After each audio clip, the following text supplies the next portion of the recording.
All right, here comes another episode of this cleaning up at the beginning of the year series that I have started. Today we're going to focus on my books. So I'm going to pile all of my books onto my couch and we're going to go through them one by one. The only books I'm not going to grab will be my Animorph books, and that's just because one, I know I want to keep them, and two, there are just so many of them. I don't actually even have all of them. I actually have about a little more than half the series, but still, I know I want to keep them, and I know that they bring my soul joy. They were my favorite thing when I was a kid. I do still love picking up one and just busting through it because it's, you know, a middle grade series. So being 35, I would hope that I could bust through it. Anyway, but I will grab all the rest of my books, even the ones that are brand new, that I know I want to keep. But we're going to go through each one of them and make some decisions. So let's get started.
So this may not look like a lot, but as somebody with dyslexia that doesn't tend to read a ton, this is a lot.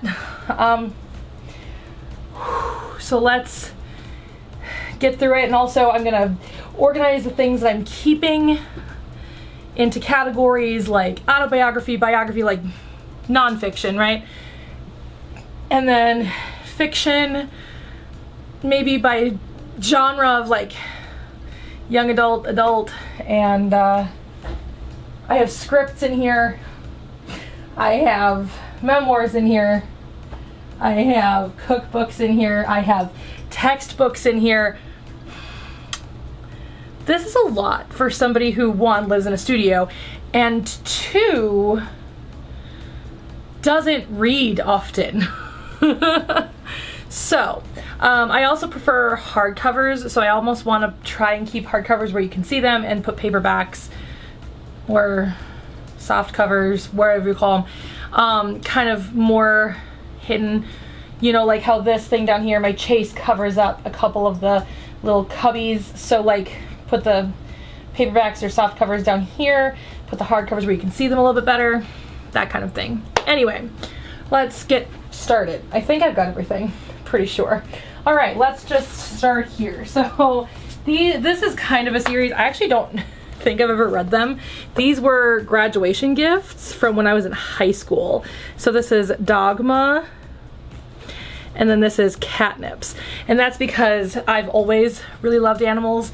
And this was from one of my teachers in high school, at middle-level high school. So I was part of our ALC program. It was actually called PACE. I can't remember what PACE stood for anymore.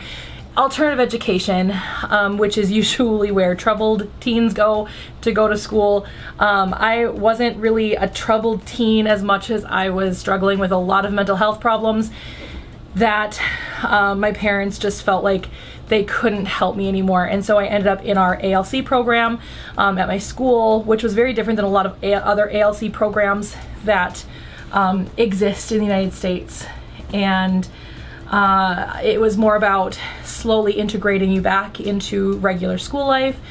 And so I had this one teacher, she's still a friend of mine, but she's somebody who was really important to me. So she actually came to my graduation party and gave me these because I love animals so much. I don't think I've ever actually read them. And you can see Nova's little handiwork on this one. She tried to rip it up at one point, so oddly enough, that's the Catnips one. This is an autobiography by Lucille Ball. It's like her diary, and I love it. I don't know if I'm ever gonna sit back and read it again, but I love Lucille Ball, so I like having this with me. But I did read this. This is probably the last full book I ever read.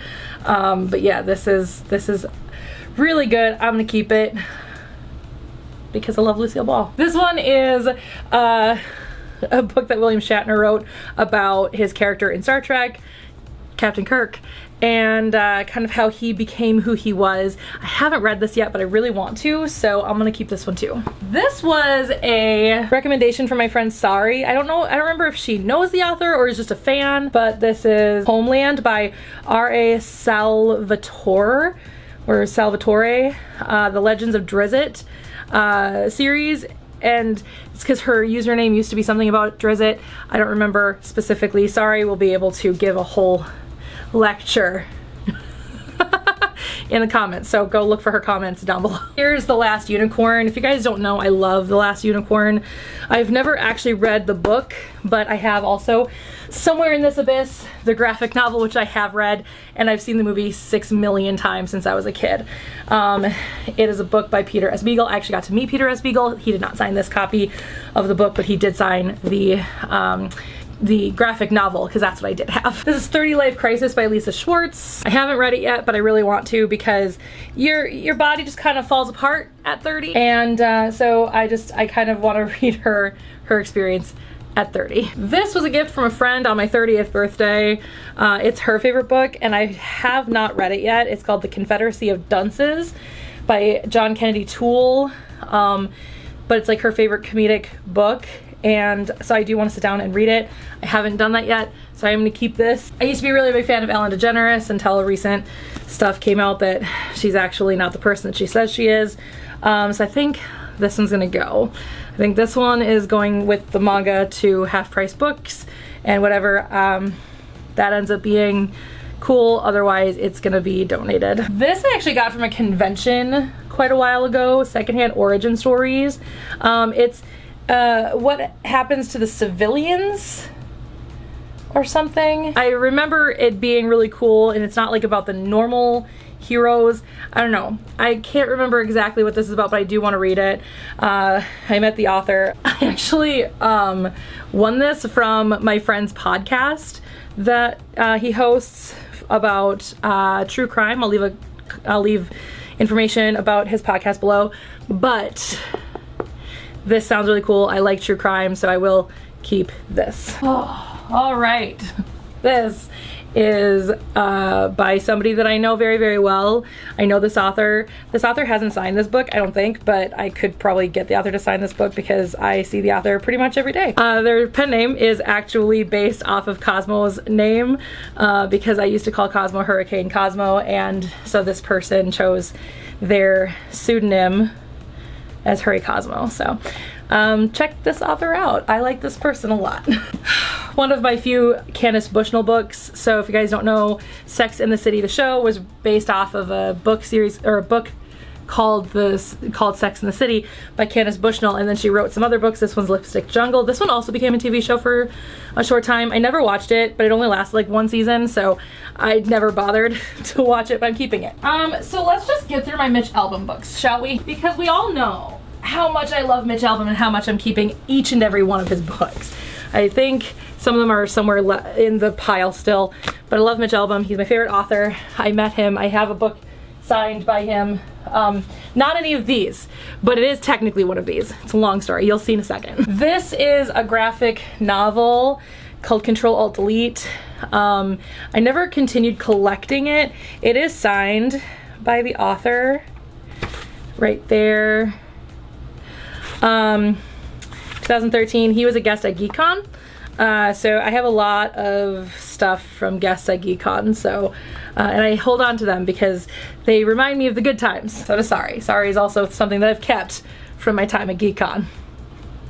Good times. This is another thing I got from GeekCon. This was actually 2016, I think, that I got this. This is also signed by the editor. Oh, actually, technically it's not. That's right, because I got the numbered copy. So this is what's signed. I don't have the actual physical book signed, but this is a limited edition copy, the Hard Rock edition. And so it's really cool and no longer available. And here's another Mitch Albom book, but you already saw this one because I have 2 copies of it. Why? Because I bought it when it first came out. And then he had a signing at the Mall of America, and in order for me to get into the signing, I had to buy the book again. So I do want to keep both copies because one will be the book that I read, because I actually haven't read this one yet, and the other one is the one that I just want to have be pristine and perfect, even though this is definitely not pristine and perfect anymore. But either way, I do want to keep both copies. Call me selfish. Maybe one day I'll get rid of the other copy, the unsigned copy, but I will forever keep the signed copy. Here is a very old edition of Peter Pan. This is actually from when my dad was a kid. You can actually see right here his name is in it, and that is Noreen's handwriting, his mom.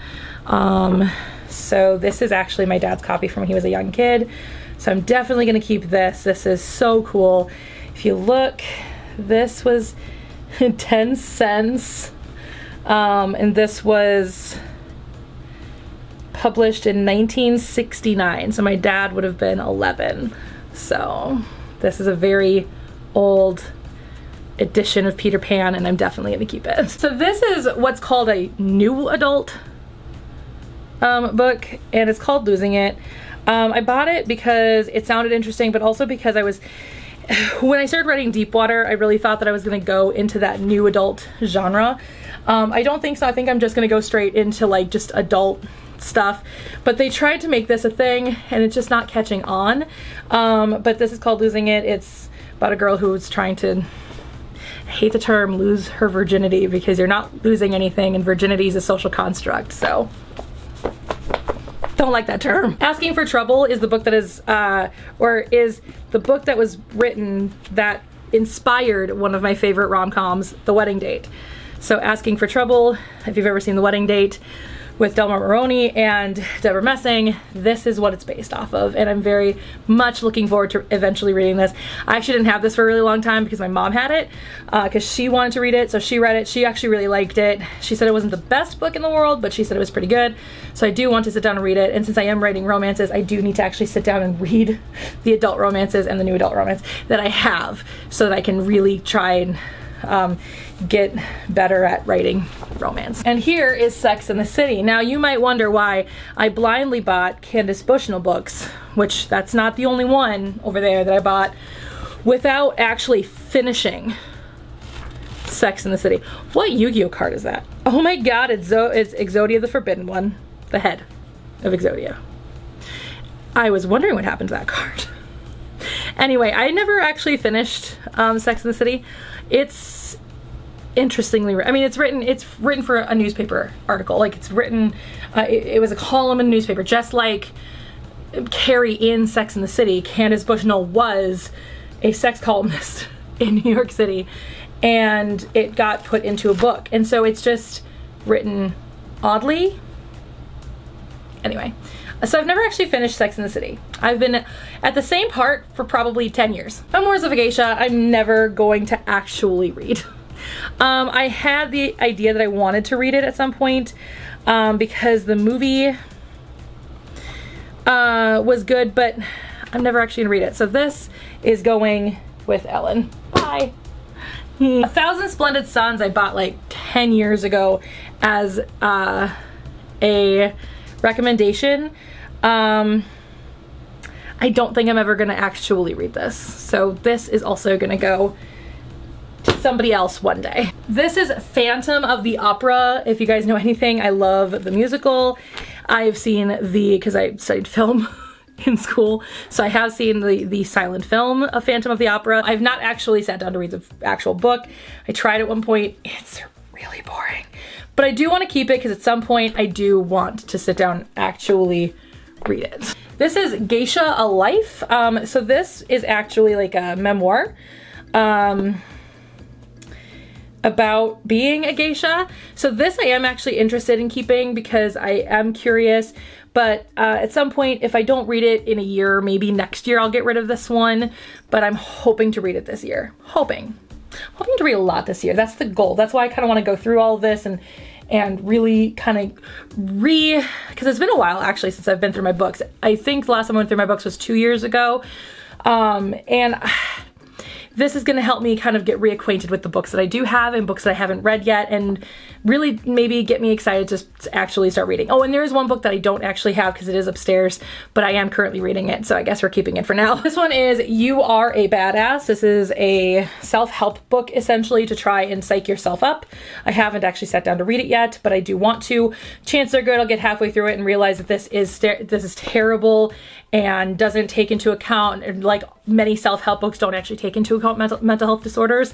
So I probably will get rid of this eventually, but for now I'm gonna give it its best shot. But yeah, I genuinely don't really like self-help books usually because they tend to be like, oh, you're depressed? Have you ever thought about like not?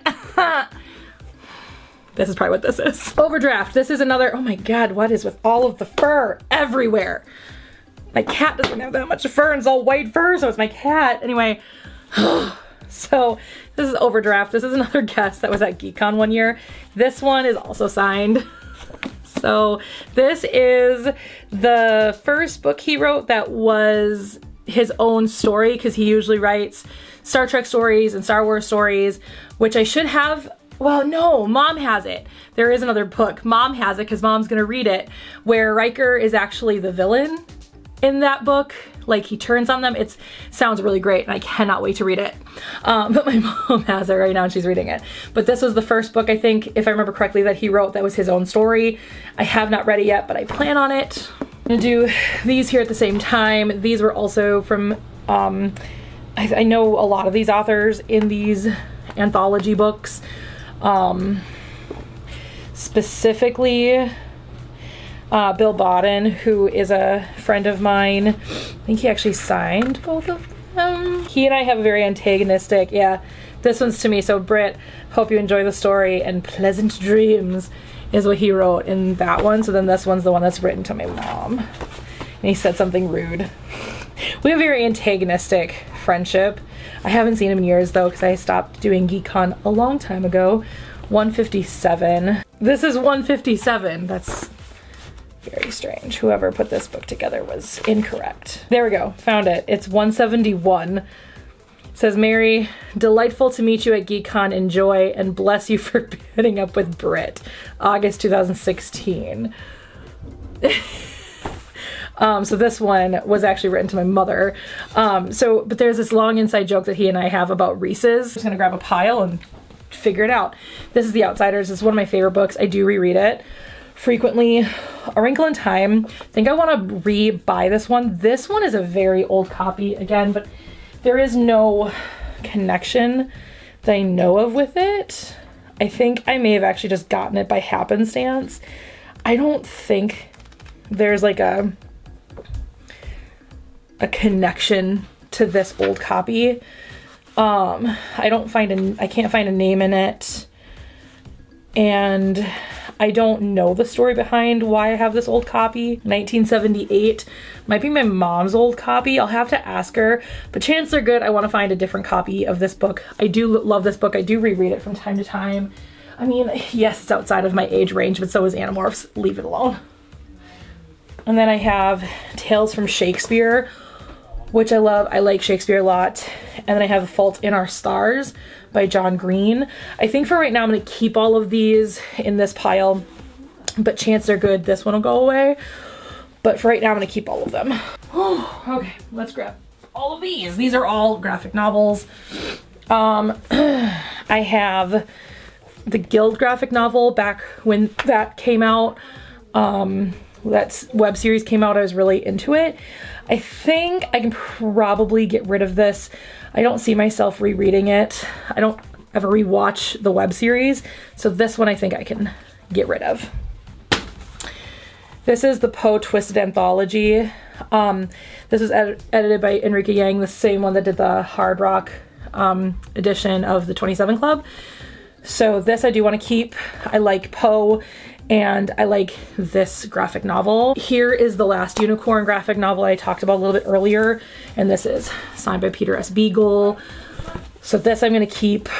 It's beautiful artwork. Love this so much. This is a series that I bought. I know the author, yet again, somebody that we had at GeekCon one year, I think. Peter Lythen. He's like from here in Minnesota, or maybe Wisconsin, I don't remember, but it's called The Devilish Gals, it's called the Devilish Also, or Alls, I don't know how to pronounce it, Deverish, I don't know. But I haven't read these yet, but I do want to sit down and read them. This is, I think, the whole series, if I'm not mistaken. I think I remember buying the whole series from him because he gave me a deal if I bought the whole series. So this is Persepolis. I actually really like this.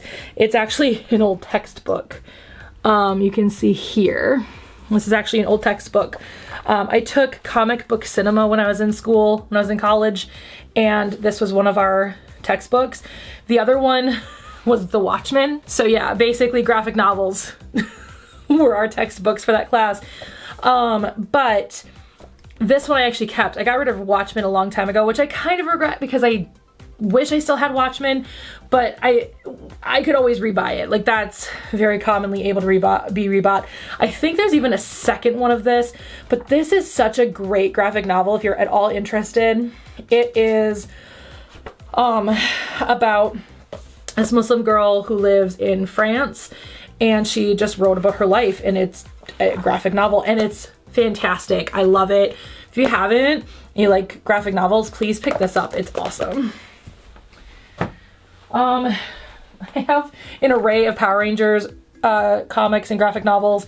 This one is The Soul of the Dragon. So this is like Tommy's last story, hopefully. I haven't read it yet. I haven't read any. I think I've read one of my Power Rangers comics. Yes, I've read one. But obviously I really want to get into the comic part of the lore. So I'm going to keep all of my Power Rangers comics at this point. So I have this thing about buying old books. I literally bought this because I thought it looked nice on the shelf.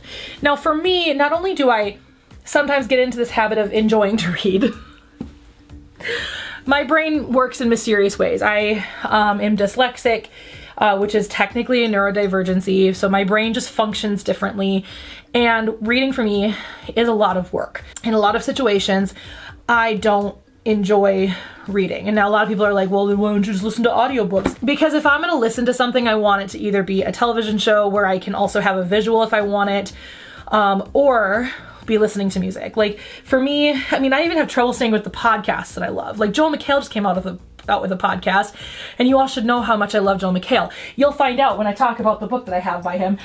Anyway, so I don't, if it's listening, it needs to be music, or I need to have a visual element as well. That's just me, okay? That's just how I am. So So I don't read a ton. So a lot of why I have a lot of books, or the reason I buy books, is also just for visual aesthetic. I enjoy the way they look on a shelf. I like having collections and I like having them on a shelf. I like looking at them. I think it's fun. It's a decorational item for me, but I need to be honest with myself. I'm never gonna read this. So why have it? It's going to Half Price Book. This is Heaven's Door. I haven't read it yet, but I'm friends with the author. The author is my friend Kyle's wife. You guys might know Kyle Iber. This is his wife's book. She goes by Right or Wrong as an author. This is actually not signed because I bought these. I haven't actually been able to see her since I bought her books, I don't think. Actually, that's probably not true. I saw her in like 2019, I think. Was the last time I saw her. So I could have brought these. I just never brought them in to have her, brought them to her to have them be signed, I guess, when I saw her last. But I will be seeing her hopefully next summer. So I'll bring these with me to on the trip and see if she's willing to sign them. Obviously, she probably will. But I love her to pieces. This is one of her books. Here's the other one, Ireland Calls My Name. So these are her two books. I was actually a beta reader for Ireland Calls My Name, and it's fantastic. So, Movies in the Reagan Presidency, Success and Ethics by Chris Jordan. This was actually written by one of my college professors. I actually borrowed it from him for a long time ago. This is not the copy I borrowed. I actually bought a copy. Before I moved out of St. Cloud, I gave him back his copy, but I finally found this affordably because this is technically a textbook. Even though it's like really short, it's still technically a textbook. So a college textbook. So you're talking about like very expensive. So I finally found this affordably and I bought it. And I will never ever get rid of this because it was written by my college professor, my college advisor, actually, the head of the department of the film department at St. Cloud State University. So I love this. This is Misery. It's my favorite Stephen King novel, which is weird because it can actually happen, but I don't like this copy and I want to repurchase it. So this one, I think it's gonna go to Half Price Books. The Secrets Within Me. This is actually written by somebody who was in Power Rangers. She was in Beast Morphers. She wrote this book. She actually has another one coming out, I think sometime this year. So I'm gonna keep this. I haven't read it yet because I only just recently got it. So this I'm gonna keep. This one I also just recently got. This is a book written. She actually just came out with a new one this last week, which I haven't purchased yet, but this is by one of my favorite TikTokers. The way I found her was, I think I watched one of her videos and then Dylan sent me the exact same video like an hour later of her reading terribly written books. So she just reads pieces of like, especially how men describe women in romance novels. And the way she does it is just absolutely hilarious. But this is, it's actually like a young adults for teenagers. So if I like it enough, I might buy a second copy and get it to Kinsey and Eden. And obviously Avi, and then Graham when he's at that age. But it's retellings of princesses. So this one is Cinderella, and it's called Pumpkin Pie. So I haven't read it yet, but I'm going to because I just got it not too long ago. This is Marley and Me. My sister got this for me when Cosmo was a puppy, because I constantly complained how terrible of a dog Cosmo was when he was a puppy. If only I knew how good of a dog he was going to become and how much of a terror that one is. He's getting better. Looking at this makes me sad because obviously, like, I'm not gonna cry. It's almost been a month, but I am, as of recording this, they will be well past a month by the time it goes up.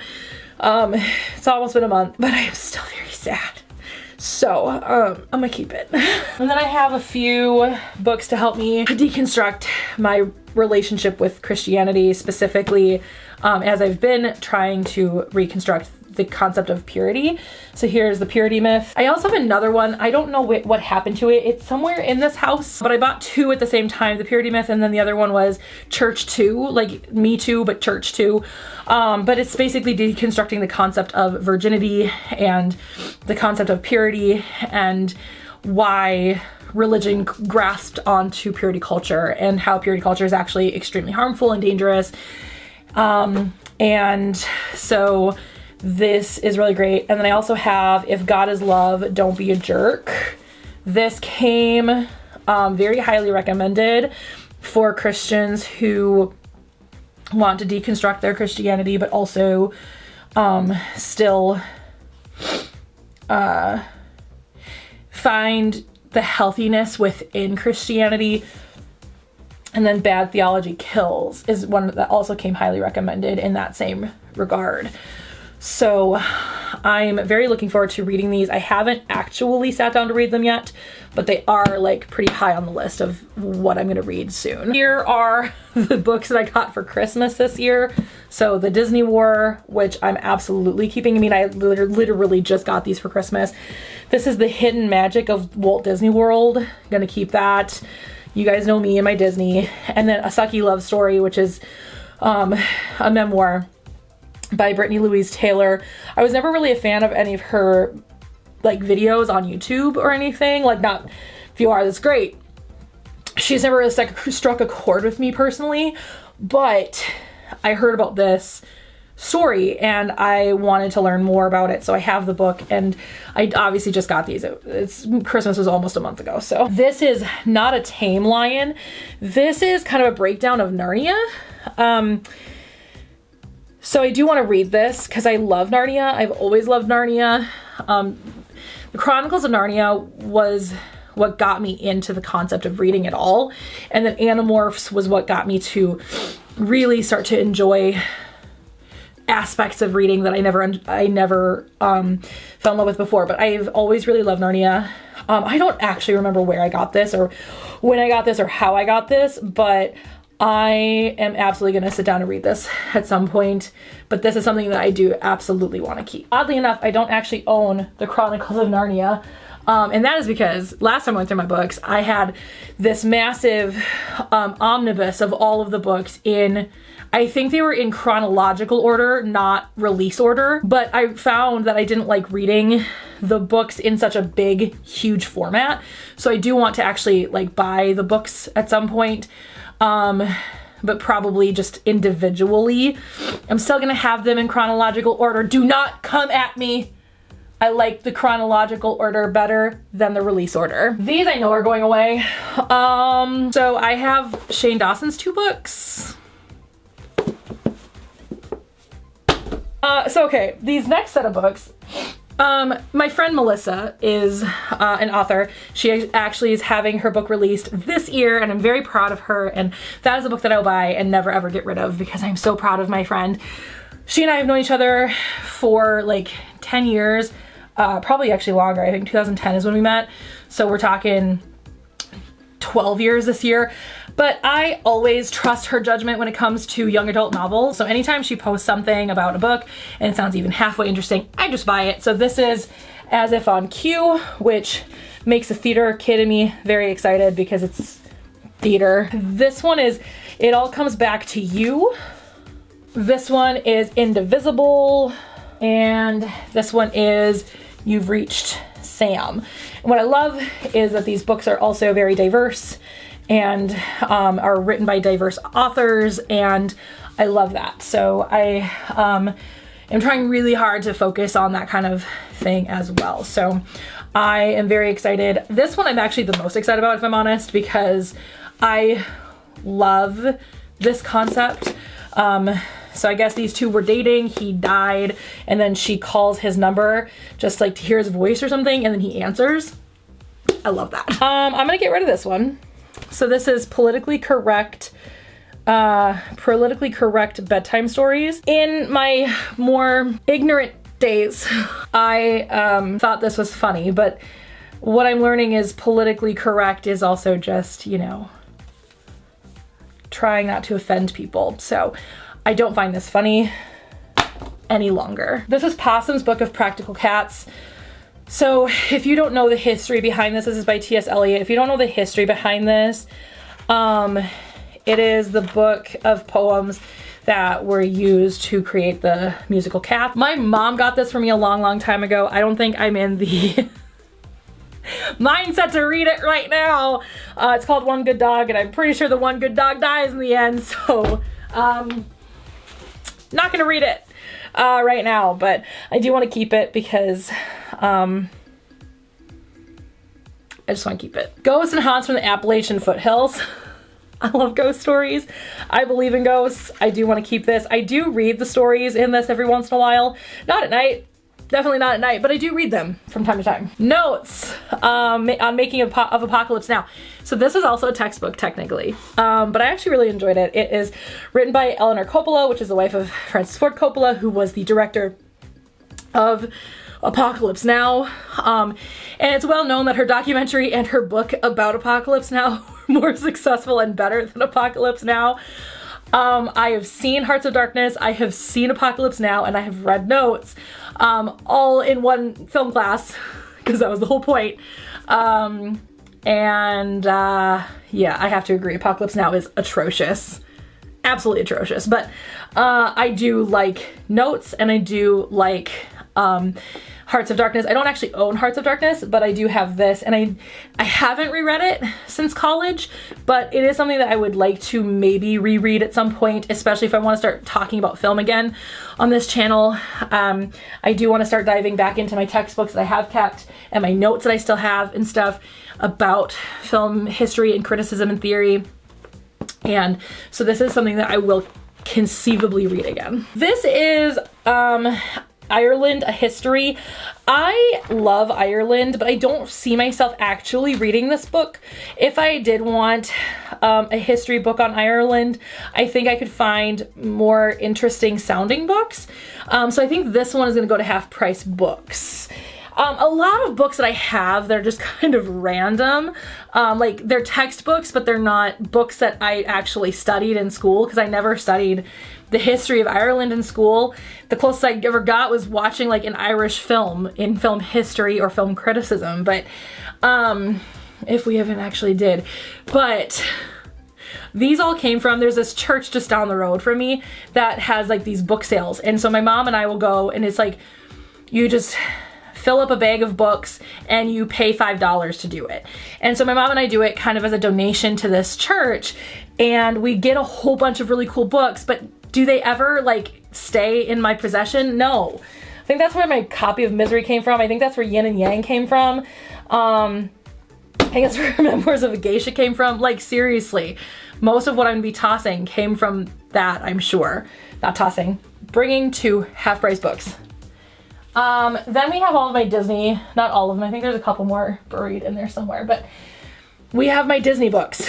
So this is One Little Spark, Mickey's 10 Commandments and the Road to Imagineering. I absolutely want to keep this book. Have not read this yet, but I absolutely want to keep basically all of my Disney books because one, Disney. Two, my dream has always been that no matter where you're looking in my place, that you'll see something Disney, kind of like a hidden Mickey. I mean, clearly this is not a hidden Mickey, but at the same time, like I have little kind of things like a wine stopper. I have like this thing you can put a pot on that's shaped like Mickey. And I just like, I like having these just kind of randomly in my place so that no matter where you look, you'll be able to find something Disney. And that's just always been kind of my goal. And so anything Disney I will be keeping for that purpose and that purpose alone. I do want to read it, obviously, but still, that's kind of the main purpose of keeping all of my Disney things. This is Innovate the Pixar Way. This is Be Our Guest, which I think I got last Christmas. Not this most recent one, but this is from the Disney Institute, which I think my brother-in-law actually took a class from the Disney Institute. If I like this book, I will actually start taking classes, I think, too. This is Creativity Inc. And then this is just a biography of Walt Disney. So I have the Hunger Games series. I haven't actually sat down to read them yet. I thought I started the Hunger Games. I will keep these for now. At some point I might get rid of these ones, but I do like the story because I have watched the first film, but I have not sat down to read the series. There's this part of me that wants to read the series before watching the movies. I actually got this as Half Price Books because I remember going to Half Price Books and getting it. I was actually with Dylan, and Dylan said I might really like it because I like Mulan, I think. So it's called Eon or Aeon. Dragon Eye Reborn.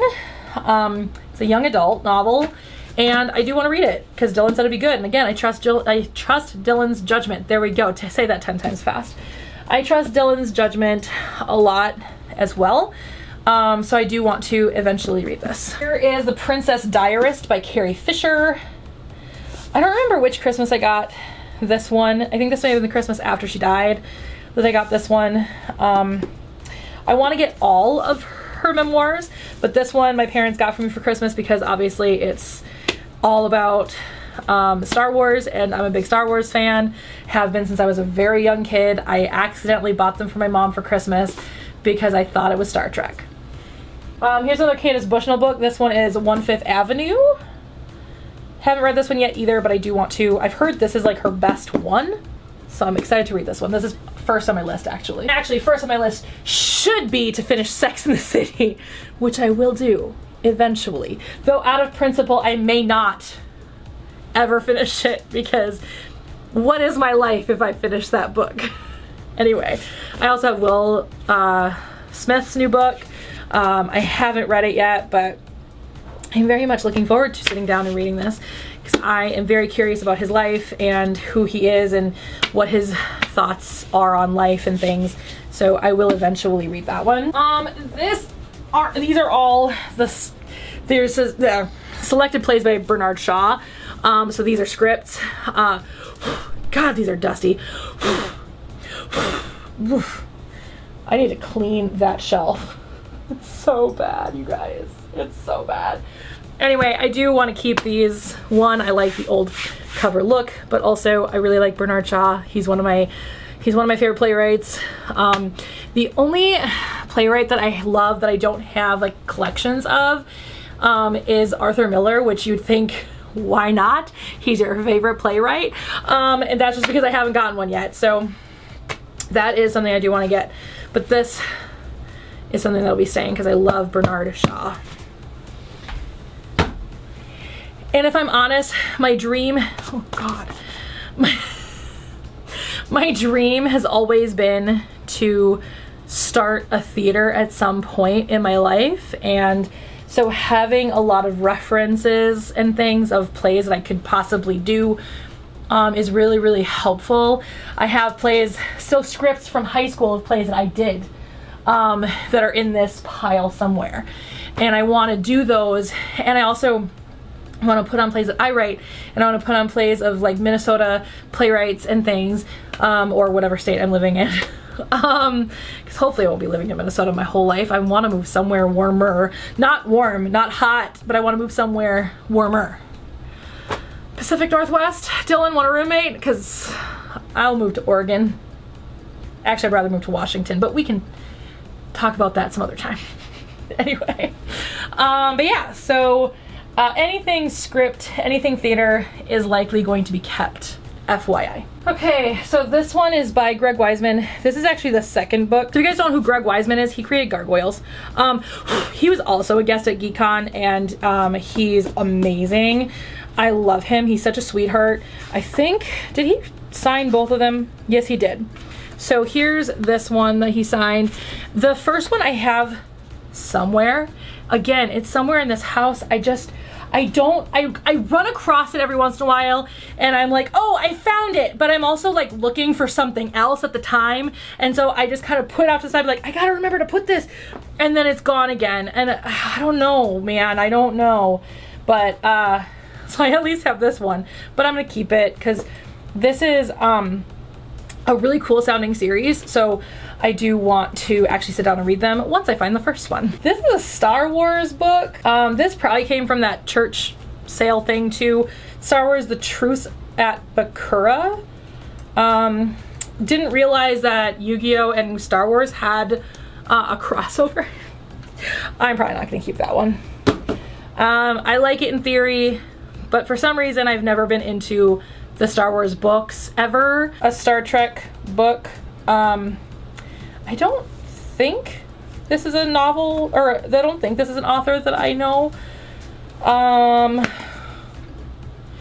But I do want to keep this one for now because I do like reading Star Trek stories. So this one I'll probably keep. This one's hard. This is Golden Retrievers for Dummies. So I bought this right before I got Cosmo. So this makes me think about Cosmo a lot, but I don't need it anymore. And I think this could better serve somebody else at some point. I even have things highlighted for them. So I took getting a dog very, very seriously. And I always do, and not like I just willy-nilly got Apollo. This was a plan for like 5 years essentially. But when I knew I was going to get a dog and I decided on a golden retriever, I took that very, very seriously. So I bought this, read it cover to cover, and highlighted moments and highlighted lines and words and things that I knew were going to help me learn about being a pet parent. And I want to pass this along to somebody who may be thinking about getting a dog and getting a golden retriever and may be taking it just as seriously. There is no reason for me to have this. I don't need to reference it anymore because this was before I worked in the pet industry that I bought this. Like quite literally, I got this and probably a few months later worked at my first pet store. So I've learned so much, and there's so much information on the internet now as well. Back then that was a lot harder to find. It's 2008 when I got Cosmo. So I don't know, I think this will better serve somebody else who may need it. And so yeah, I think I'm gonna pass this one along. I have 2 cheat books is what I like to call them. Mother calls them strategy guides. This one was for Super Mario 64 and this one is for Pokemon Gold and Silver. I keep these just out of nostalgia and out of the hilarious conversations that I've had with my mother about these stupid books. And I would never have passed Gold and Silver without being able to look at this and know how to get through some of those mazes. This is actually just an adult coloring book, so I'm keeping it. My sister got it for me. My sister's a therapist, and she's a very good one.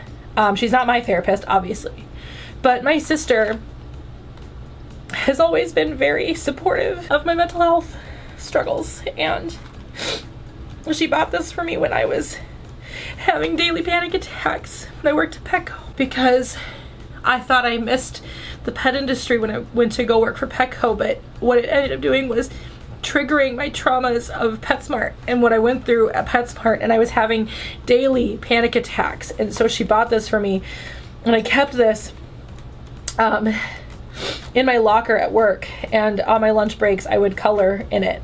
I haven't needed it in a long time, but I want to keep it. Obviously there's nothing else to do with it. It doesn't make sense to give it to Half Price Books because half of it's colored.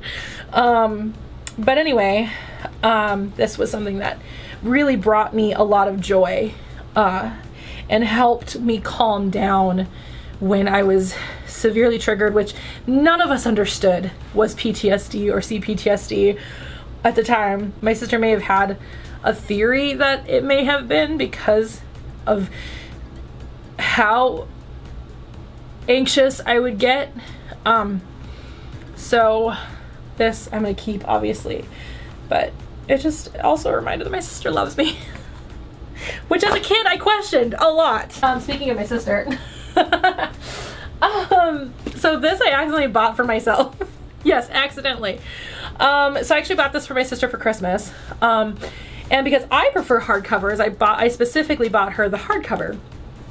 In the time frame of when I bought this and had it hiding in the house, my cat decided to try and rip it apart.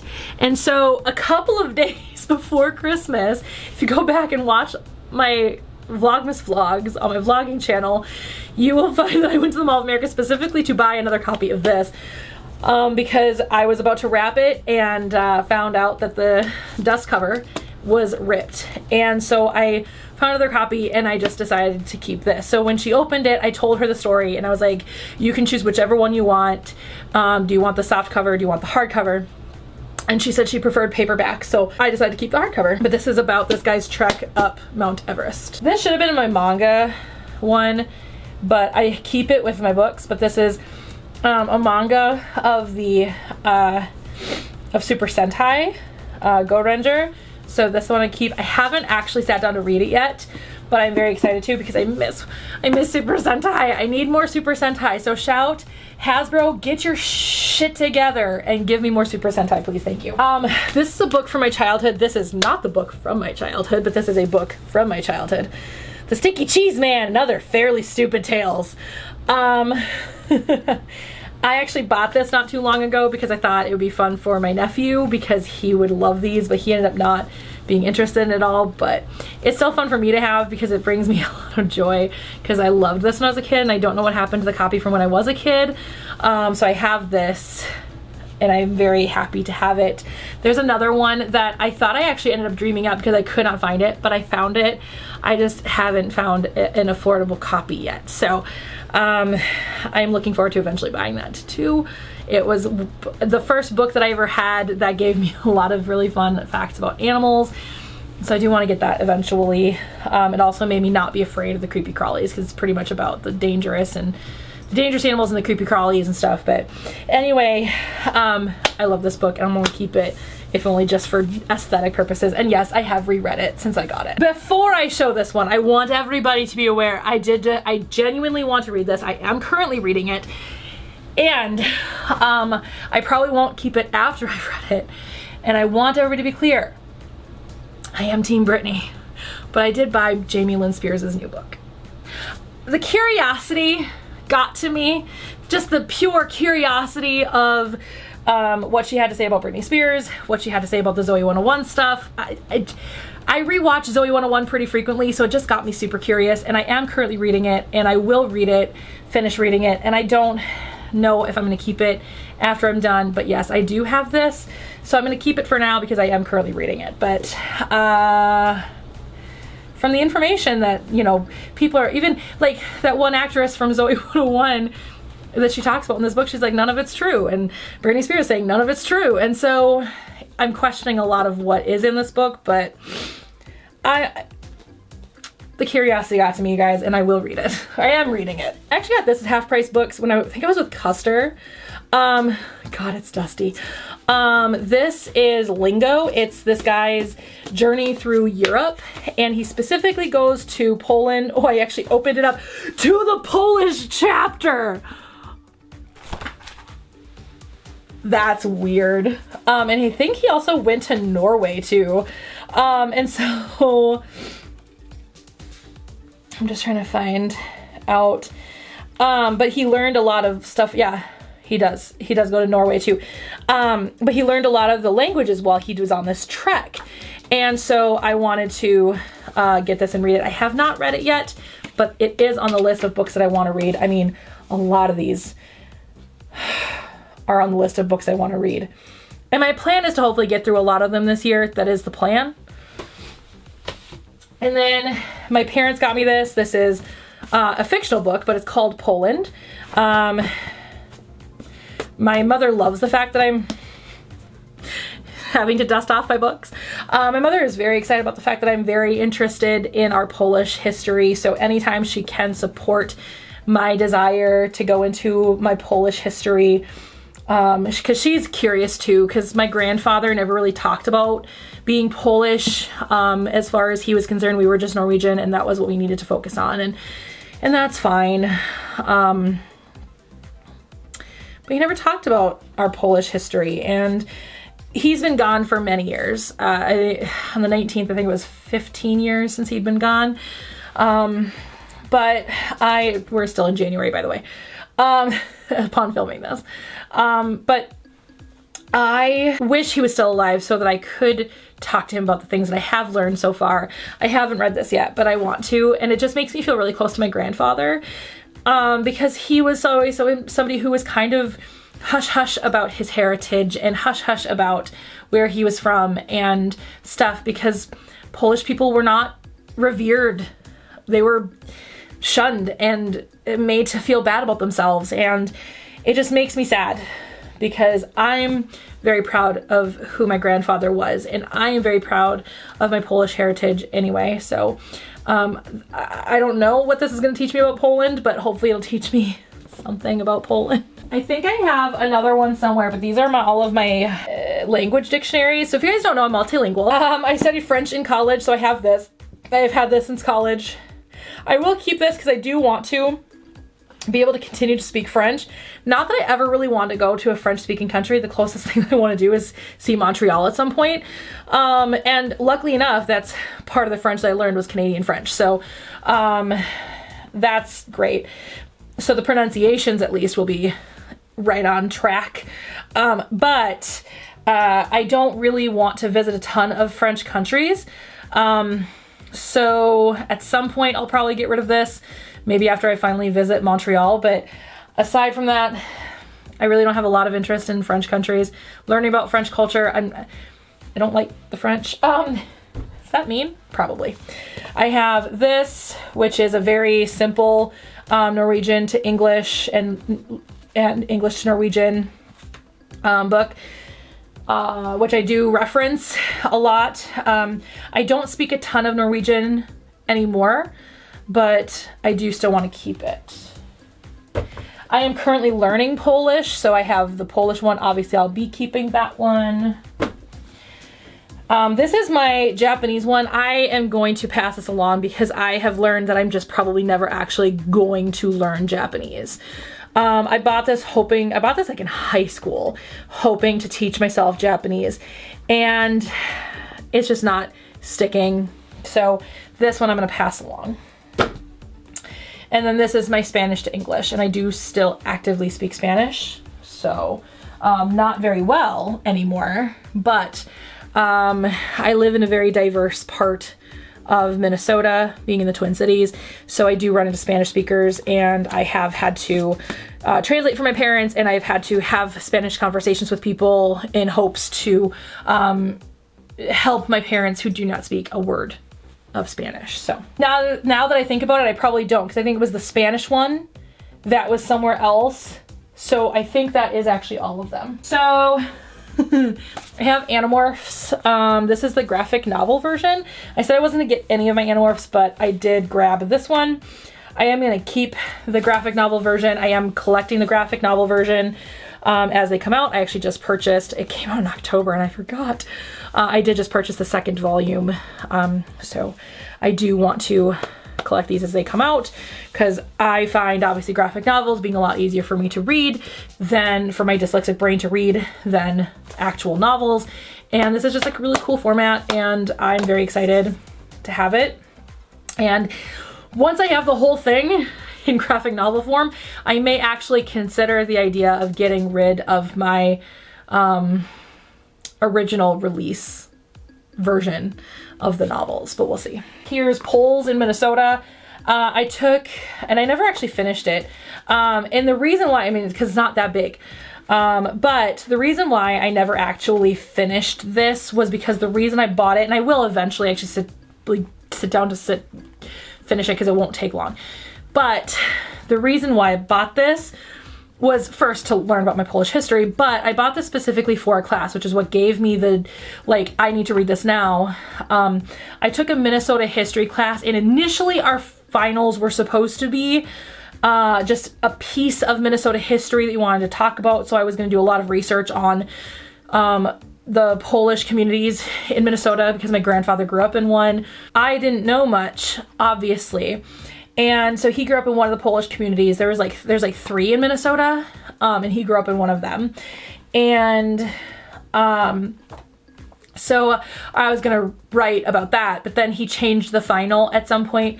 And so then I just, the need to finish this turned into very, kind of put it way to the bottom. So I just never actually finished it.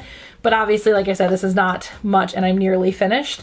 I'm actually about halfway, I guess, but I will actually sit down and finish it. It'll probably take me a day to actually sit down and finish it, since I'm not actively taking notes while reading it as well. This is Polish Customs, Traditions, and Folklore. Again, I'm keeping anything Polish because it makes me feel close to my grandfather, who passed away in 2007, but also because I want to learn about my Polish heritage, because that's not something I ever got to know growing up. So this one's tough. So So this is my film history book. I had this along with other little kind of articles and things that I needed to read for my 3 film history classes in college. But this, I bought this in 2006. And this is the 2nd edition. For this textbook, the 5th edition is what's out right now. So I do have that sitting in my Amazon wish list. Because obviously there's a lot more that has happened in film history since this book came out. I do think I'm going to pass it along, which makes me very sad because I've held on to this book for a very long time, but obviously new things and new theories and new aspects of history have come out since this book. And so it would feel better to have a more updated version of this book, and that is what I'm looking forward to having. So I'm going to pass this one along even though it cost me like $300. And that is not what I'm going to get for it. These are all going to be my film textbooks. This is marketing and selling your film around the world. So I'm going to keep that one because this one will still be a good reference for me. This is the Filmmaker's Handbook, a comprehensive guide for the digital age. So this one I'm going to keep. This one will be a good reference book for me. This is my an introduction to film criticism. So this is the book I had for film criticism. This one will still be a good reference for me for now. At some point, I'll probably get a new version of it. This will be a good reference for me if I ever, like I said, want to start talking about film on this channel again. Obviously, film criticism is where my actual education lies because this is what I focused on when I was in college. So I do want to keep this. This is the $30 film school. This book was $30. Cheapest textbook ever. But this is really good reference. It helps teach you about filming and teaches you about basically anything about film. So from pre-production to post-production, this takes you through the entire steps of making a film. And since I didn't focus on production in school, I do want to keep anything that also helps me with production. But it even has like screenshots of like how to edit sound and editing softwares and things like that. So it's probably very out of date as far as like the software is concerned. So again, this one I'm probably going to look for a newer version at some point. But for now, this will still at least be a good reference for me. Let's talk about my cookbooks. So my friend Melissa, the same one that has a book coming out, she got me this for Christmas one year. Authentic Polish Cooking. This is actually somebody that was in Big Brother. I've only used one recipe in here so far, but he also signed it and it's to me. I also got another one that he signed to my grandmother because my grandma is who got me into Big Brother and she thought that this was so cool that I went to go meet him. This is from my diet culture days because if you guys don't know, when I was in college and I was losing a ton of weight, I was on the South Beach diet. It's a very messy diet. And this isn't going to be mine anymore. This is the Frugal Paleo Cookbook. Back when I was still very heavy into diet culture, I wanted to go fully paleo, but I never actually did because every time I tried, I would just binge on carbohydrates because that's what happens when you restrict yourself is you binge on, especially when you have binge eating disorder, on the things that you're restricting yourself from. And so because this doesn't have enough carbohydrates in the actual diet, and any diet with a name is bad, just down with diet culture in general, eat the way that makes your body feel good. So if your body feels good eating keto, then do it. But also understand the risks involved with that. Same thing with paleo. If your body feels it's best when you eat paleo, then go for it. My body just never did. However, I do like some of the recipes in here. So I actually like a lot of the recipes in here. So these are great low carb dinner options that I do make from time to time. So I will keep that. It's not I don't have a diet. I just eat what sounds good. Like for lunch today, I had Greek yogurt, strawberries, blueberries, and dark chocolate. Yes, so good. This is the Idiot's Guide to Wine. I got this as a joke. And I have 2 wine books. I think I'm gonna get rid of this one.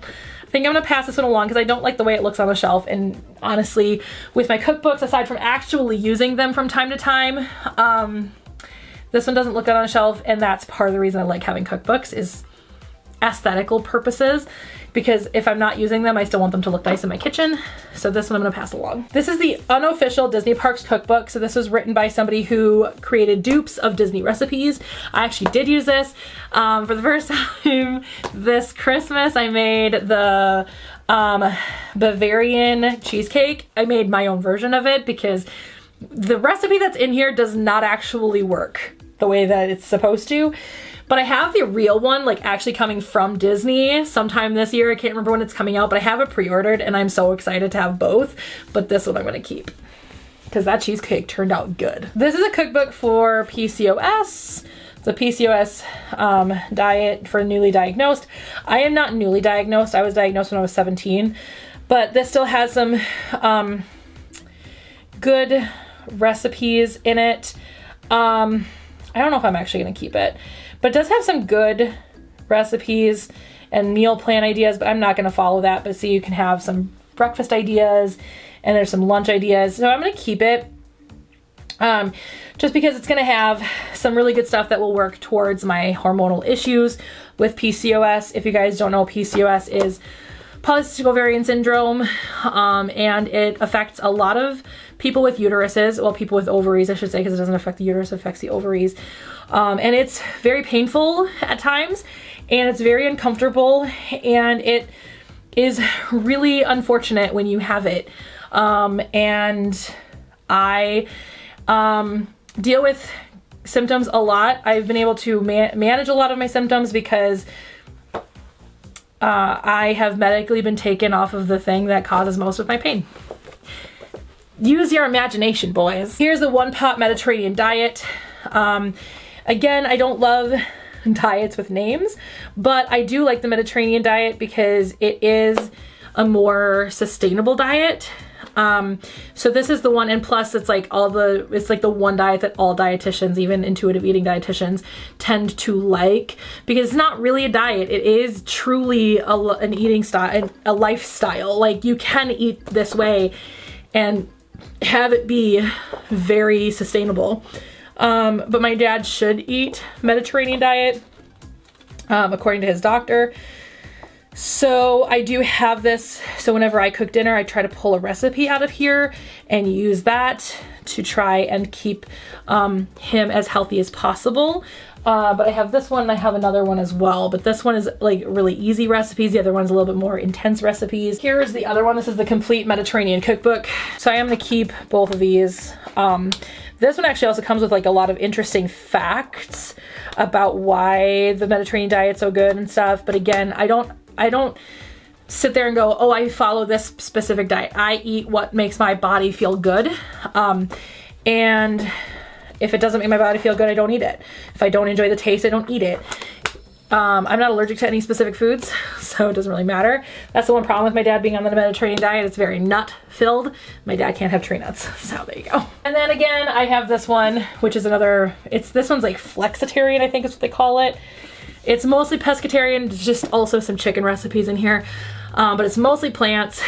This is written by the Paulsen family, Tracy Paulsen being Michael J. Fox's wife.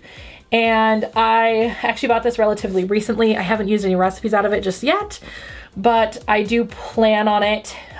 There's a few recipes I really want to try, but I really like, I mean, this is very like Mediterranean diet. It's just very focused on the vegetables and fruits versus focused on the, fish and low fat, the more lean meats and stuff, where again, this one has those, because again, it's pescatarian mostly, but there are chicken recipes in it as well.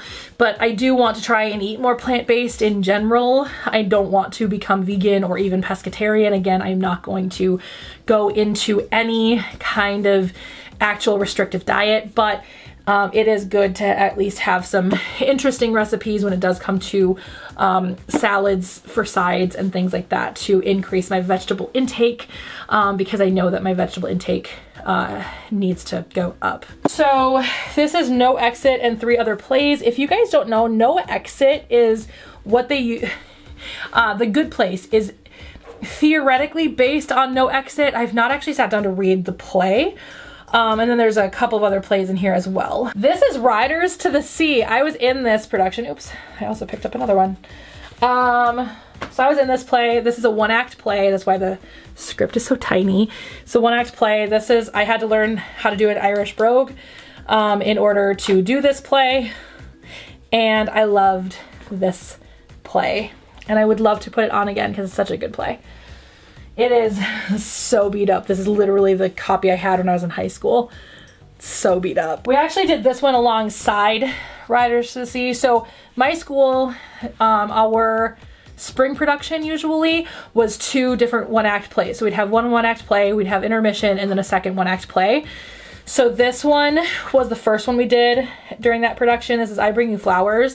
I've always wanted to put this one on. I think it's such a beautiful play. I love it. I bought it because I was not in it, but I bought this specifically because a friend of mine in high school, we were considering kind of doing an abridged version of this to try and make it 10 minutes long versus the 20 something minutes long that it actually is, and doing that as our duo piece for our speech. But we ended up doing Shadowlands, which is a book about C.S. Lewis and this woman that he married, though she was terminally ill. So, but this was what we were planning on doing initially, which is why I bought it.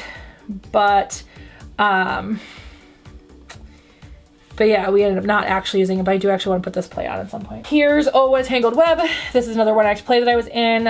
They actually gender bent for me because my character in here is actually a man. This one was so much fun. This was a comedy that I was in. And I just remember the times. I just remember the stories behind, like, backstage. I have 2 copies of Young Lady of Property. I've always wanted to put this one back on as well. One of them is Nikki's. This one's mine. So this one, yeah, it's this one. So she wrote La La La Board on the front, and then she has her name. She didn't write that. I think the director must have written that, because that's not her handwriting. But she claims that this is not her copy because she says she still has her copy. So Solid Gold Cadillac. This brings back very traumatic memories. So if you guys remember when I did that story, when I did the story time of all my different acting horror stories, this was the one that I was in where the director called me too fat to be an actor. He's a pastor now. I told my parents, like, I kind of want to go to his church and go see him. And they're like, why? He's a jerk. But yeah, so Solid Gold Cadillac. I actually did a scene design in Bemidji when I was in Bemidji and I was a theater major. I actually did a scene design for this, like a set, like a whole production idea behind it. I would love to actually put this on at some point. This is a play that I was never actually in. My mom was actually in this one, 8 Women and a Ghost. And it's so funny because you can see right here, if it'll ever focus, it says M. Yorick, and it says Bertha. This is when my mom was in high school. That was my mom's name. So I'm keeping this. I've never actually sat down to read it. I want to. And then Emma. I was in this one a lot. I was in this one as well. I was Miss Bates. And I have always wanted to just put it on so I can play Miss Bates again. Because I'm right around the age that she would have actually been, but I was 17 when I did this play. And then I have just the complete tales and poems of Edgar Allan Poe. A bunch of these are actually also textbooks from when I went back to school. And I took a bunch of creative writing classes. But I ended up having to drop all of them because the only way that I could have my schooling funded by FAFSA through a community college because of the credit load that I already had was if I had to like fill out this thing every year. Well, it was just the one, it was like every semester. That's right, it was every semester I had to fill out this thing to prove that I could be at a community college, even though I already had like enough credits to essentially graduate. I wanted to be able to take enough credits that I was able to have my time there like actually hit the limit, hit the threshold of being able to have loans and grants and things. So I took a bunch of creative writing courses and I bought all of the textbooks for them, but I ended up dropping all of those classes because it turns out that when I turned in my thing for that semester, they denied it because I was taking classes that were not geared towards my major, which at Normandale, which is the community college that I went to when I went back to school, was just an AA degree.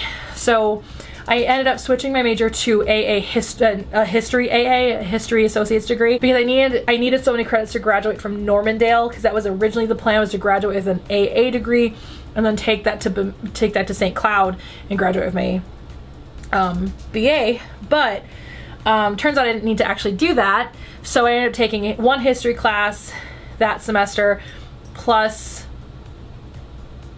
the one class that I took at St. Cloud, which at least gave me the ability to have the threshold, hit that threshold.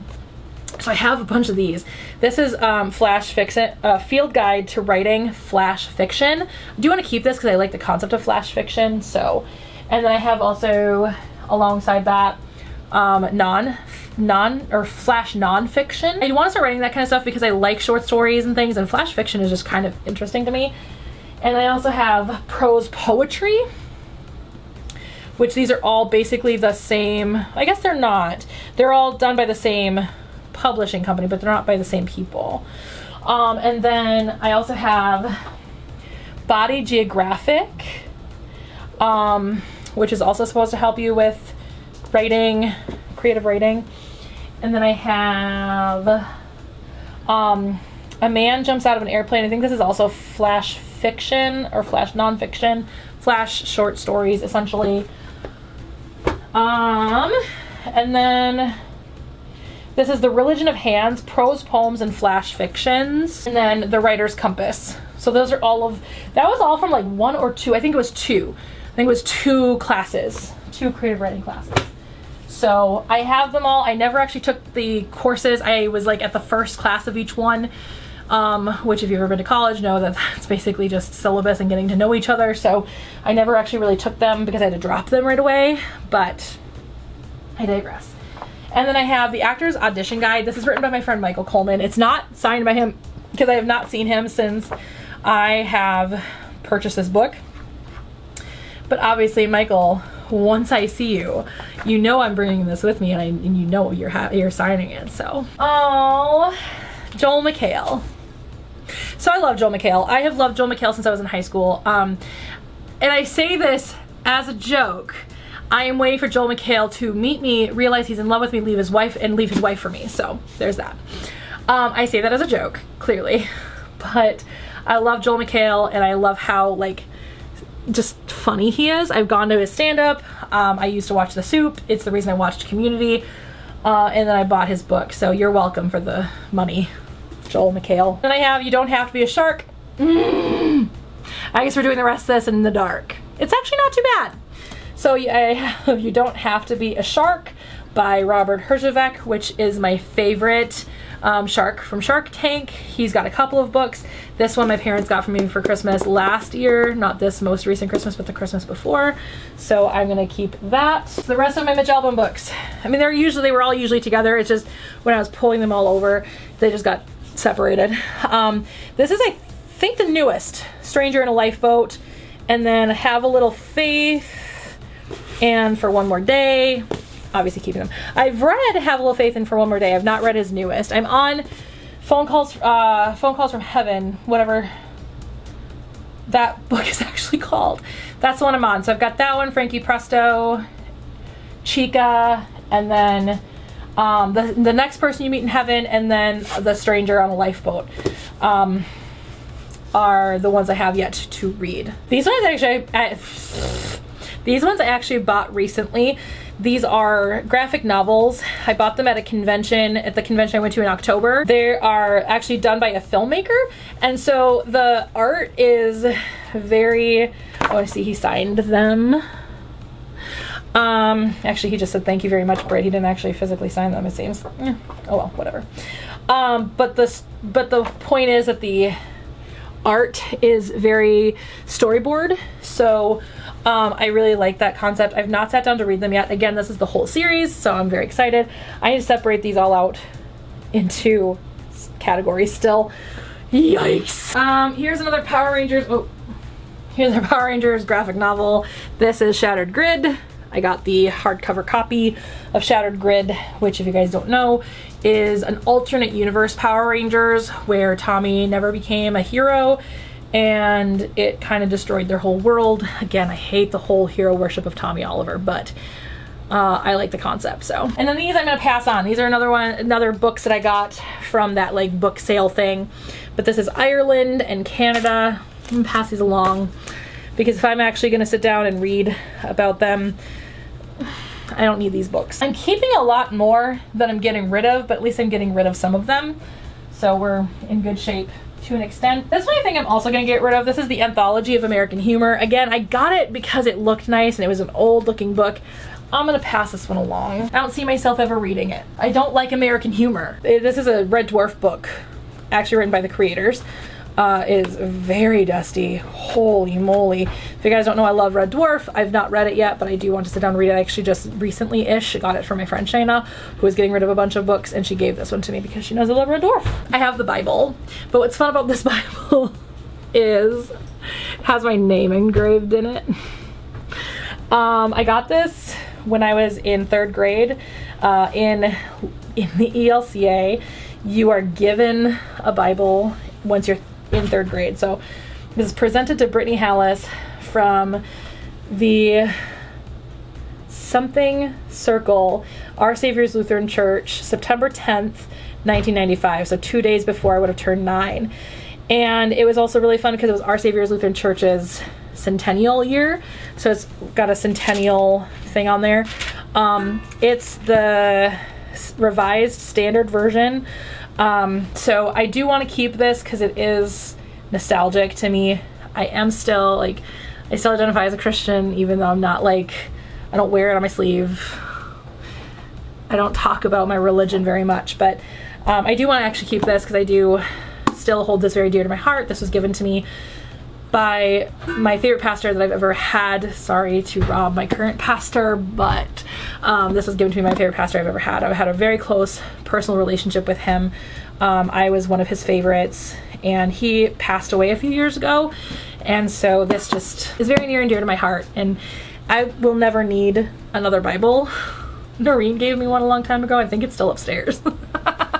I don't have it. It's like the teen devotional Bible or whatever. She gave it to me when I was a teenager because I needed Jesus or something. I don't fucking know. Noreen is my dad's mom. I think I said that earlier in this video.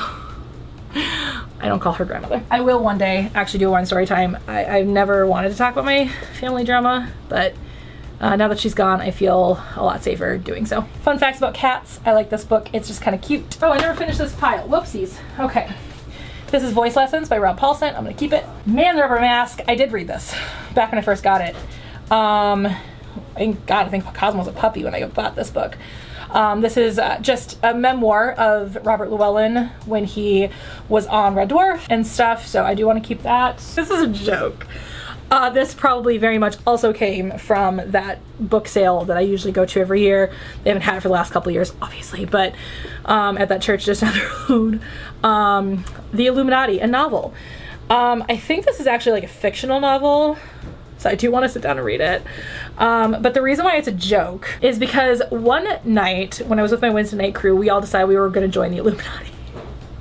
So this is just a joke for my friends. They just see it on my shelf, and they'll see it on my shelf and they'll immediately go, because that's the joke. I have to keep it. It's a joke for my friends. But I think it's also a narrative like story or something, or maybe it's a like a biography, like a expose or something, I don't know, but I do want to keep it and read it at some point. And then the complete works of William Shakespeare. Not saying William Shakespeare is my favorite playwright, that's Arthur Miller, but not even like one of my favorite playwrights, but being a theater kid, you have a sense of appreciation for William Shakespeare, obviously. Aquarium Plants, this is something that I do reference whenever I do have live plants. If there's ever an issue, or if I'm ever looking at adding a new plant, I'm able to pull up and see what plant would work best in a tank. And I do want to set tanks up again, so granted, the tanks I'm going to be setting up will not necessarily have live plants in them because I want to do a Lake Malawi cichlid tank, and they prefer rock over plants. And then I'm going to set up a nano reef as well when I move upstairs, is when I'm going to set those two up. And then obviously this is all fresh water, so. But I do want to keep it for reference because I do reference it quite frequently. My aquarium, again, this one's really nice to reference if I come across a fish species that I don't know enough about. It is good for diseases, and again, plants and how to feed them, and like best food for each kind of species and stuff. So this is definitely something that I do reference pretty frequently. This is the Unofficial Guide to Walt Disney World, and it's from 1999. Now, like I said in my film history book, there's obviously been an update in the last 20 years.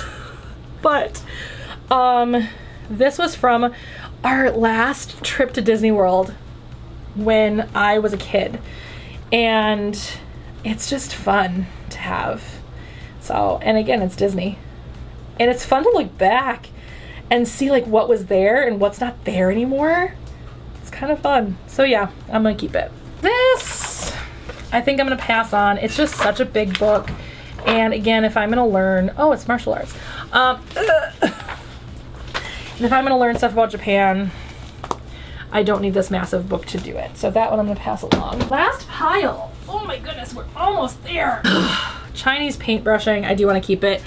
I really like doing art, and this is just a really cool art book that I can learn how to do some really fun art pieces. I've actually done a few of these. I don't have them anymore, but I would like to do that now that I'm getting back into art. This is Jump the Shark. This is a reference book, and it's just fun. I love Jump the Shark. I wonder if there's a newer version, since obviously there's been a ton of new books or a ton of new TV shows that have come out and have Jumped the Shark since 2002, and this has also been waterlogged. So I would like to see if there's a newer version of this, but Jump the Shark, if you guys don't know, in Happy Days, Fonzie jumps over a shark, and that became synonymous with the concept of when a show has just lost all of its luster, and when it kind of is nearing the end, when it's kind of gotten over this peak, it jumped the shark. And so this is just a really fun book to have, and I love it because I'm a big TV nerd, so I like having it. More film textbooks. So this one is The Tools of Screenwriting.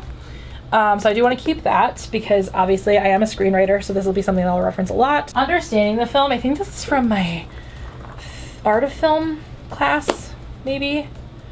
I don't remember. But this is another one that I like to reference back to a lot. Then I have all of the rest of my Power Rangers graphic novels, which are not currently in order because the puppy got into them, and luckily he didn't damage them, but he just kind of made them go out of order. So I've got Power Rangers. This is volume 1 for Mighty Morphin Power Rangers. And then this one is Go Go Power Rangers, which is a different part of the series. And I need to remember how to read them. That one is volume 1. This one's volume 2 of Go Go Power Rangers. Volume 3 of Go Go Power Rangers. This is the only Ranger comic that I've read, which is the Psychopath, which is because I love the Psychos. And then this is volume 2 of Mighty Morphin and volume 3 of Mighty Morphin. So I need to buy more because there's a lot more than these. But it's a start. The Ultimate Guide to Buying Wine, which I do like to reference, even though I basically just drink red wine. So, but this is like all the different wines you can buy from different countries. And so like my mom and I really like Australian wines, so we will reference this book sometimes to find out a new Australian wine to buy. Oh, that's it, you guys. So I'm definitely getting rid of a lot, like less than I'm keeping, but obviously I'll re-evaluate my feelings on certain books after I've read them. So if I read a book and I don't like it, I'll get rid of it. But yeah, so there we go. That's my book collection and what I'm going to get rid of. So, but there's still so many books. I will show you guys what my bookshelves look like after I'm done putting them back together. So I'm going to put them back together and then we'll close out this video. Very long video. Okay, so this is where I'm at. So my graphic novels are right here. These are memoirs, reference books, so basically nonfiction, and then fiction books, and then my creative books. So that's going to be all of the plays, anything art related, anything writing related, all of my film history, criticism books, all that stuff. The cookbooks, the books that don't have a category. I'm not sure if I'm going to put Goenger in my manga or graphic novel section, and then my Disney books, then my Mitch Albom books, because no matter if they're a memoir or a fictional book, I want to keep all my Mitch Albom books together. And then I don't know what to do with this one, so I guess that one should actually be in that pile. So there is how I've broken them down so far, and I want to break them down even further. So I'm going to take each pile and break them down and then decide where they're gonna go. Okay, this saga is over. So here I have my writing books and my film books.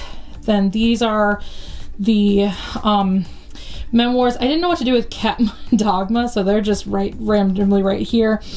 But memoirs, and then these are like the self-help books. I have the true crime book here, and then the ghosts and haunts here, and then the Not a Tame Lion here, and then my aquarium books and my Polish books. Then I have my graphic novels right here. I don't know what to do with these right here. This just for show right there. And then this is all my theater stuff. So either plays or theater reference books. And then over here I have where my Anamorph books are. And then these are the children's books, and then young adult, and this goes into adult fiction right there. And then I have the short stories here and the poem books here, the anthology poem books right there. So let's finish this video up. Okay, so that was a journey. This has taken me a couple of hours to do. So obviously we went through all of my books, which is already going to be like an hour raw. And then I had to categorize all of them into like fiction, nonfiction, graphic novel, like I showed you guys in that one clip. And then beyond that, when I took each of those sections, I sectioned them off even further. So like I said, for creative books, I did, or nice fiction books, I mean. For the fiction books, I did children's, young adult, adult, and then I put the short stories together and the two poem anthology books together. I have, like I said, all of the graphic novels together, and those are in alphabetical order, aside from Power Rangers just being Power Rangers together, and then in the correct order. And like I said, my nonfiction, I have that separated out into memoirs, and then like reference kind of books, I guess, and then split those up into like creepy with the true crime one, and then the ghost one, and then the Not a Tame Lion. I mean, that should theoretically probably go in my books, or like, but it's not literally a book section, it's my writing section, so it's like writing reference books. Anyway, there is a method to the madness that I created over here, but I am very happy with the way that I did it. In the process of making this video, my battery actually died when I was showing off all of the books and deciding which ones I was keeping. And I watched Sari's video that she actually put out, so I'll put a link to that below, where she did the same thing, and she was talking about how you should categorize your book, or you should like put your books on the shelf in a way that would help you read them more. And so the way that I've always done it is I like to keep hardcovers together. I like to do it by size generally, but she's right, I haven't read my books based on that. So having them in actual categories where I'm like, you know what I feel like reading right now? I feel like reading like a memoir. Let me grab one of my memoirs. And I'll do that. And then Oh, I have actually more that I should show you. So actually let me quickly show you those things. So here are some of my Disney books. This is exactly where they were before, in the exact order that they were. It's in order of size right there. And then my other set of Disney books, which are the soft cover paperback ones, right here. This is the signed copy of Magic Strings of Frankie Presto, and then all of my other Mitch Albom books are all over here. So this is in mostly release order. The only difference is this one is one of his newest books, but because it's a sequel to The Five People You Meet in Heaven, I just have those two together. And then my language dictionary is right there. Now let's finish this video. Anyway, so because of that, I was like, well, let me go ahead and actually put them in that order, or categorize them in such a way so that it's a little bit easier for me to actually grab what I want to read and read it. So now I kind of know where everything is, where before I would have to like go digging and figure out where everything is. And I've got some space now where I didn't have space before, and I had books just kind of laying on top of other books and things. So now everything has a home, and it feels really nice, and there's space to add as I want to add, and things like that. Because I'm not really going for this simplistic thing. Like, I don't necessarily need to live a minimalist life, because I enjoy having large collections. That's kind of a thing that I really enjoy. But I want to make sure that what I have brings me joy, I guess, or is something that's actually going to serve me going forward, which I obviously really, really want. I don't want to be having things in my collection that are not things I want to read or reread or something like that, something that's going to kind of hold me back. Or something that I think could serve another person very well. So that's why I have, you know, the stuff that I have, and why I want to keep the things that I have. But these are all things that I'll read, and then if I feel like I don't need to keep it after I read it, then I'll get rid of it. But like all of my reference books, especially when it comes to the film books, I've gone through those as I've gone through classes, but so those will probably always stay right where they are, and same thing with the theater books, those will probably stay right where they are. But you know, like some of the memoirs, I mean, if I feel like they've served their purpose, I've read them and I'm never going to read them again, maybe at that point I'll reevaluate all of that. But I don't know, it feels kind of good to just purge all of that. I mean, there's a pretty decent pile right here, at about the size that I was expecting it to be, if I'm completely honest. I kind of already knew some of the things I wanted to get rid of as I kind of looked at my collection. So I'm not surprised by what I kept, and I'm not surprised by what I got rid of. But I'm definitely going to try to read a lot of these books this year, and kind of my goal has been, I haven't started at all this year, because obviously the beginning of this year kind of started out with, the end of last year was really, really hard for me, obviously, and the beginning of this year has been really, really hard for me. So I really haven't been focused on anything aside from just getting better emotionally, to not have Cosmo in my life anymore, and having all the firsts happen. So getting his ashes, and submitting his life claim to his pet insurance, and getting the reimbursement from that. Those are all things that I've accomplished now, and so I think I'm past all of the things, all of the end of life things about that. So I think I can finally start feeling better. There's a few other things, but I have this big deep clean I'm going to do, which will be on my vlogging channel. It won't be on this channel, but look forward to my deep clean, which I'm hopefully going to do next week. That, or I'm going to go through my anime collection and then do my deep clean. So I might do my anime collection next week, which will also be on this channel in this series, and then I'm going to do my big deep clean, where I'm going to go through a few other things that I'm not going to make a big video about, and really just dive deep into those things and try to declutter other things. And I'm going to get a big shampooer like I did right before I got Apollo, and shampoo the carpet as best I can, and do all of that. So stay tuned to that on my vlogging channel. But I hope you guys have been enjoying this series. It's been fun for me to do. I meant to do this a couple of years ago, but I didn't do it a couple of years ago. I started it, I just never actually edited all the videos and put them up. So hopefully that changes this time, but I have no other videos to edit, so I guess I have no choice. But anyway, this video is definitely long enough. But yeah, this felt good. So hopefully in the next couple of weeks, I'll have the deep cleanup on my vlogging channel, and I'll finally be at a place where I'm gonna feel good again about where I'm living, and just feeling like I just don't have stuff just thrown willy-nilly places, and it's gonna feel good, and I'll feel refreshed and ready to start life. The whole point of that is I still haven't done anything about the pet food the way that it should have been handled already. So like Cosmo's food is still right here. It's been almost a month. So I need to do something about all of that. But anyway, yeah, so that's where I'm at.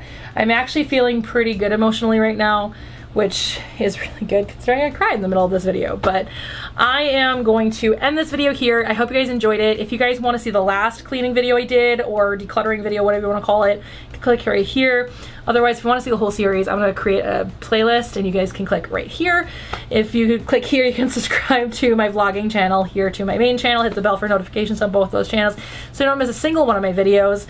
And I will see you all next time. Bye!